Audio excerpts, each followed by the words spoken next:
Hi welcome to ITV entertainments.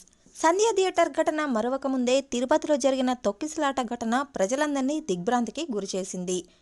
Vaikuntha ద్వార దర్శనాలకు సంబంధించి టోకెన్లు జారీ చేసే సమయంలో జరిగిన తోపులాటలో 6 భక్తులు మరణించారు. మరికొందరు చికిత్సను పొందుతున్నారు. ఇటీవల కాలంలో వరుసగా ఇలా తొక్కిసలాటలు ప్రజల ప్రాణాలను బలిగొంటున్నాయి.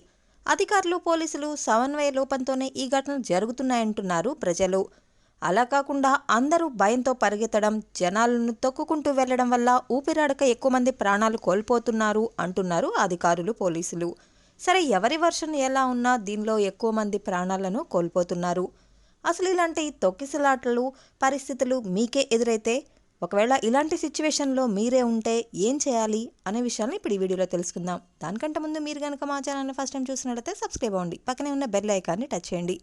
నేను చేసే ప్రతి వీడియో మీకు నోటిఫికేషన్ పనులు వచ్చేస్తుంది. లైక్ అండ్ షేర్ చేయడం మర్చిపోవద్దు. అయితే ప్రజలు ఎక్కువ మంది ఉన్నంత మాత్రాన తోపులాటలు జరుగుతుంది అని చెప్పలేం. తక్కువ స్థలంలో ఎక్కువ మంది ప్రజలు ఉండడం, క్యూ లైన్లలో వెనుక ఉన్నవారును తోయడం వంటి విషయాల వల్ల కూడా ఈ తొక్కిసలాటలు అనేవి జరుగుతూ ఉంటాయి. ఈ మధ్య బెనిఫిట్ షోస్ రిలీజ్ సమయంలో కూడా కెపాసిటీ మించి ప్రేక్షకులు థియేటర్లోకి వెళ్లడం, మెట్రో ఎక్కేటప్పుడు చిన్న చిన్న తోపులాటలు, ఇంకా కార్నట్లకు స్టేడియంస్కు సామర్థ్యం కంటే ఎక్కువ మంది టికెట్స్ అమ్మడం వంటివి కూడా బాగా పెరిగిపోతున్నాయి. ఇలాంటి పరిస్థితులలో తొక్కిసలాటలు జరుగుతూ ఉంటాయి.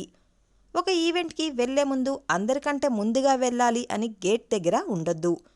ఒకసారి గేట్స్ తెరిస్తే వెనుక ఉన్నవాళ్లు ఆరాటంతో మీ మీద పడవచ్చు.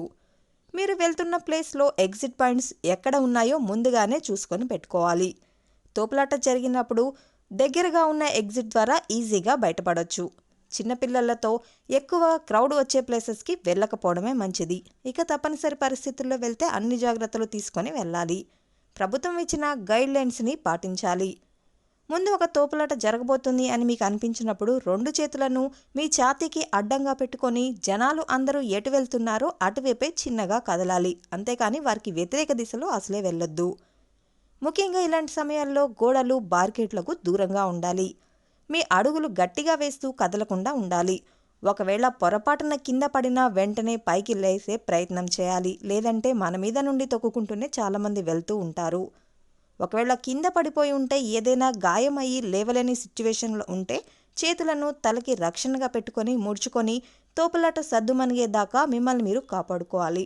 పక్కలకు నడుస్తూ ఎగ్జిట్ పాయింట్ దగ్గర ఉండేలా చూసుకొని ఆ ఎగ్జిట్ పాయింట్ వైపు బయటికి వెళ్ళేలా ఉండాలి. చిన్నపిల్లలతో వెళ్ళేటప్పుడు మరింత జాగ్రత్త. ఇలాంటి పరిస్థితుల్లో విద్యుత్ లైట్స్, వైర్లు వంటి వల్ల షాక్ కొట్టే ప్రమాదం ఎక్కువగా ఉంటుంది. కాబట్టి జాగ్రత్తగా ఉండాలి. పోలీసు వారు, ప్రభుత్వం, నిర్వాహకుల సూచనలను తప్పనిసరిగా పాటించాలి. తప్పనిసరి అయితేనే ఇలాంటి పరిస్థితుల్లో ఉండే ప్రదేశానికి వెళ్ళాలి. లేకపోతే ఏదైనా ఒక స్పెషల్ డేనే దేవుని దర్శనం చేసుకోవాలి అని కానీ, ఆ రోజు కాకపోతే మరో రోజు వెళ్ళడం కుదరదా అని ఆలోచించుకోవాలి. లేదంటే బెనిఫిట్ షోస్ అదే రోజు అదే ఆట, మొదటి ఆటే, మొదటి సినిమానే నేను చూడాలి అని చెప్పేసి అనడం, పిల్లల్ని తీసుకొని వెళ్ళడం, ఇవన్నీ మంచిగా జరిగితే ప్రాబ్లం లేదు.